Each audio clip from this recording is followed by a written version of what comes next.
Ibihe byiza kuri mwese bakunzi ba Mazimaka Prince Official. Ibihe byiza kuri mwese mwakoze subscribe namwe mudahema kutwereka yuko mudukurikirana umunsi ku munsi. Gusa iyo mutaranakora subscribe nagira ngo mumenyeshe yuko ari kimwe mu bikorwa byiza ushobora gukora muri kano kanya. Bono turi kuvugana uramutse kandi subscribe waba ukoze igikorwa cyiza cyane bitagusabye ikindi kintu kirenze cyane, kandi kuri subscribe aho ngaho rwose cyangwa sabone bone dukomeze twikomereze ikiganiro cyacu. Uko namwe musanzwe mubizi hano mu gihugu cya Kongo amaze iminsi ari kuvugwa amakuru agiye atandukanye muri politike, cyane cyane bikavugwa mu ntambara M23 cyangwa M23 ihanganyemo na leta ya Kinshasa. Ku rundi ruhande hari n'inkuru ikomeje kuri koroza ku mbuga nkoranyambaga zigiye zitandukanye zoza ari perezida wa kino gihugu cya Repubulika Iharanira Demokarasi ya Kongo. Uwo nta wundi ni Joseph Kabila Kabange wayoboye Repubulika Iharanira Demokarasi ya Kongo kuva muri 2001 kugera muri 2019. Urumva ko ari imyaka 18 yose aho umuntu agiye kuba perezida w'igihugu. Bivuga ngo aba ari ikintu n'intambwe ikomeye cyane yerekana ko uri umunyagihugu ko n'igihugu n'ibindi byinshi bigiye bitandukanye. Gusa hari inkuru yakomeje kuri koroza ku mbuga nkoranyambaga zigiye zitandukanye, ibinyamakuru birandika, amateleviziyo akora ibiganiro bitandukanye biri kuvuga ku igaruka ry'uwahoze ari perezida wa kino gihugu cya Repubulika Iharanira Demokarasi ya Kongo mu gihugu cya Kongo. Uburyo yongeye kugarukamo byavugishije abantu benshi cyane, uburyo ataje ngahita ajya mu gihugu cyiwe nk'ibisanzwe aze yisanzuye nk'uwahoze ari perezida w'iki gihugu, cyane ko atavuye kuri coup d'etat ahubwo yavuyeho nyuma yo gutsindwa mu matora yaranganyemo na Bwana Felix Antoine Tshisekedi muri 2019. Uyu Joseph Kabila nyuma yo kuva ku butegetsi bwe yarakomeje kwibasirwa na leta ya Kinshasa cyangwa se ubutegetsi bwa Repubulika Iharanira Demokarasi ya Kongo buyobowe na Felix Tshisekedi, nibwo yagiye mu buhungiro muri Afurika y'Epfo aho yari amaze igihe kingana n'umwaka wose urenga. Joseph Kabila amakuru avuga yuko yanyuze mu gihugu cya Afurika y'Iburasirazuba mbere yo kugera i Kigali nk'uko abamuherekeje bisobanura. Ibi ngibi byakomeje kuvugisha abantu benshi cyane ubwo M23 yari ihanganyemo na Repubulika Iharanira Demokarasi ya Kongo cyangwa se leta ya Kinshasa, bari mu ntambara bashinja u Rwanda yuko rwaba rwo muterankunga mukuru wa M23 cyangwa se M23, bakavuga ko u Rwanda ari nayo ntandaro y'umutekano mukeya uri kuboneka mu gihugu cya Kongo, cyane yuko abari kurwana na leta ya Kinshasa bitwa yuko ari abanyarwanda. Ibi ngibi byavugishije benshi cyane, habayeho no gushaka gusubizanya hagati ya leta ya Kinshasa ndetse na Bwana Joseph Kabila, aho yaje no kwamburwa ubushobozi cyangwa se ubudahangarwa yari afite nk'umusenateri uhoraho. Gusa yaje kwamburwa ubudahangarwa yari afite kugira ngo abone ko akurikiranwa n'urukiko rwa gisirikare rwa leta ya Kinshasa ku byaha yari akurikiranyweho, ari byo byo kuba umugambanyi w'igihugu cyangwa se kwifatikanya n'uruhande ruri kurwanya leta ya Kinshasa. Bwana Joseph Kabila kuva aho yafashe umuhanda werekeza i Goma avuye i Rubavu angani mu gihugu cy'u Rwanda nk'uko amakuru amwe abitangaza, avuga yuko yagezeyo mu masaha y'igicuku yakirwa na Colonel Nanga, umuhuzabikorwa mukuru wa AFC M23. Yishimiye kuza kwe, avuga yuko Joseph Kabila ari amahitamo meza agize yo kuza mu gice gitsinda cyangwa se kuba yaje akahita yitera mu mujyi wa Goma, kandi akomeza no kumushimira yuko Bwana Joseph Kabila yahisemo amahitamo meza yo kuza mu ikipe itsinda, tugenekereje uko bivuze mu Giswahili, kandi ko akwiye kuza yisanga, cyane ko avuye mu buhungiro yari amazemo igihe kirekire yabagamo mu gahato. Akwiye kugaruka akaza mu gihugu cyamubyaye, akaza akisanzura ndetse agakomeza no kugikorera. Ibyo ngibyo ni byatangajwe na Colonel Nanga. Emmanuel Ramazani Shadri, umunyamabanga uhoraho w'ishyaka ry'abaturage rya Joseph Kabila PPRD, yatangarije RFI ko Joseph Kabila ari Goma kugira ngo abonane n'abanyapolitike n'imiryango itegamiye kuri leta igamije gushaka amahoro.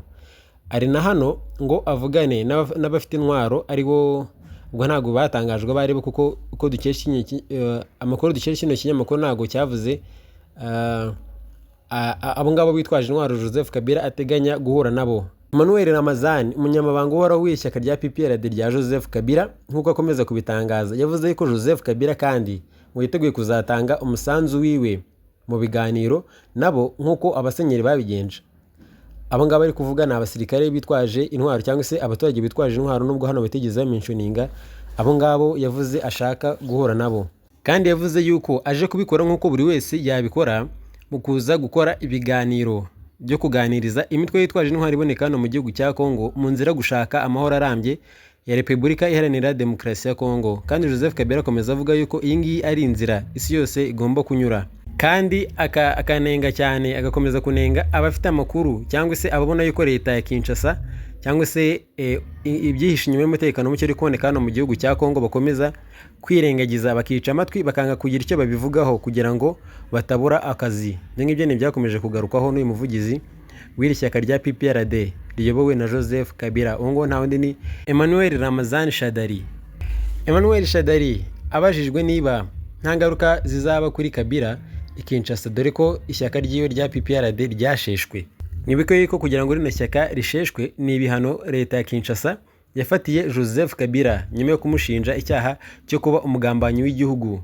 Nuko bamwe mu bayobozi ba biri shyaka cyangwa se abari bafite imyanya muri leta bari bahagarariye rino shyaka rya PPRD baje kwamburwa ububasha, bamwe bavanwa mu buyobozi, abari bafite aho bahuriye bose n'ishyaka rya PPRD bamburwa akazi n'ibindi bikorwa bigiye bitandukanye. Iri shyaka barariseshe mu mashyaka akorera hano mu gihugu cya Kongo afite uburenganzira gatozi. Iri shyaka rya Joseph Kabila bararisheshe burundu, bivuga ko Joseph Kabila leta ya Kinshasa itabara nkaho ifite iri shyaka ryahoze ku butegetsi ryayoboye igihugu cya Repubulika Iharanira Demokarasi ya Kongo imyaka igera kuri 18 yose.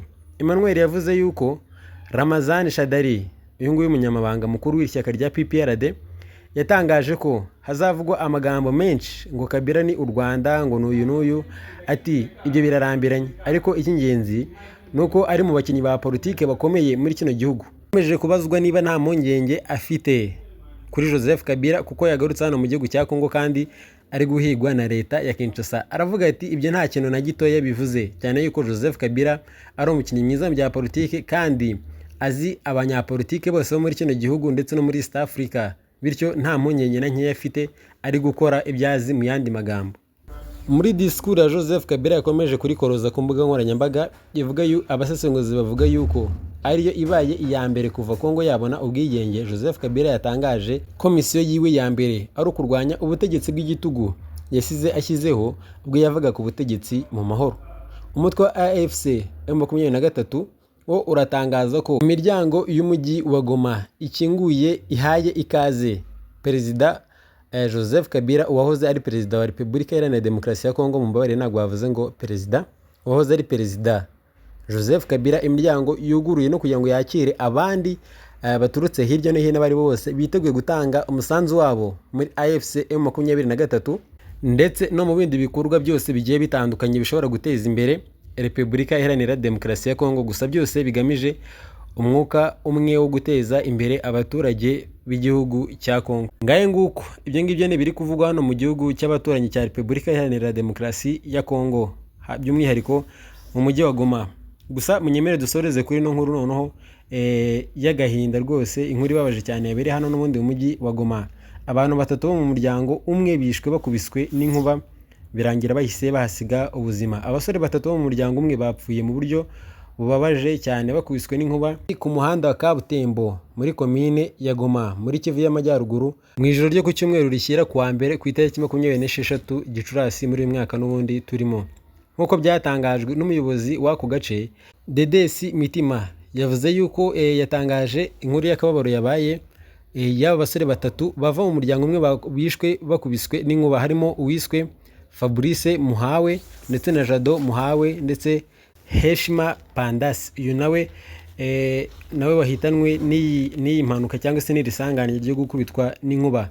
Abo bose bari bafite imyaka iri mu kigero cyo kuva ku myaka 15 kugeza kuri 17, bari bakiri batoya cyane, bari mu nzu yabo mu gihe imvura ikomeye yari iri kugwa muri uyu mujyi wa Goma. Aya makuba yatunguye cyane ndetse yakanze abaturage bo muri kano gace, ariko umuyobozi waho Dedis Mitima yahamagariye abaturage ababwira ko bakwiye kwitonda cyane mu gihe cy'imvura, nko kwirinda kwatsa ibikoresho by'ikoranabuhanga nka telefone, mudasobwa n'ibindi byose bakeka bishobora gukurura inkuba bikaba byabaviramo urupfu cyangwa se kwasiga ubuzima. Gusa ikindi kibazo gikomeye hano mu gihugu cya Kongo, cyane ko abaturage bo mu gihugu cya Kongo bo badakunda kwemera yuko inkuba ishobora gukubita abantu bikarangira basiga ubuzima, cyane ko babyita amorozi, ku buryo hari abaturage bavuga yuko hari umusirikare wa FARDC bigeze gukubitisha inkuba mu isoko, maze abagenzi be bari kumwe ubwo bamukubitishije inkuba mu isoko birangira ahasize ubuzima. Bagenzi be bari kumwe b'abasirikare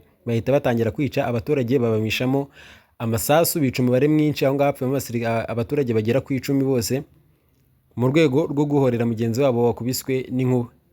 Ngahe nguko ayo muri Repubulika Iharanira Demokarasi ya Kongo tuyacumbikirize hano. Ndabashimiye mwebwe twabanye muri kano kanya, wewe wumvishe kino kiganiro kugeza kirangiye, ndagushimiye, uri inkoramutima cyangwa se uduteye inkunga mu buryo bukomeye cyane. Gusa niba utarakora subscribe kuri kino kiganiro, nagusaba gusiga ukoze subscribe mu rwego rwo kudutera inkunga cyangwa se subscribe cyangwa se abone. Ibi ni ibintu byoroshye cyane muri kano kanya waba ubirangije. Ibihe byiza, impagarike n'ubugingo n'amafaranga bidasigaye n'ibyo duhora tubifuriza hano kuri Mazimaka Prince Official. Ibiganza by'Imana bibomeho iteka ryose. Ciao ciao.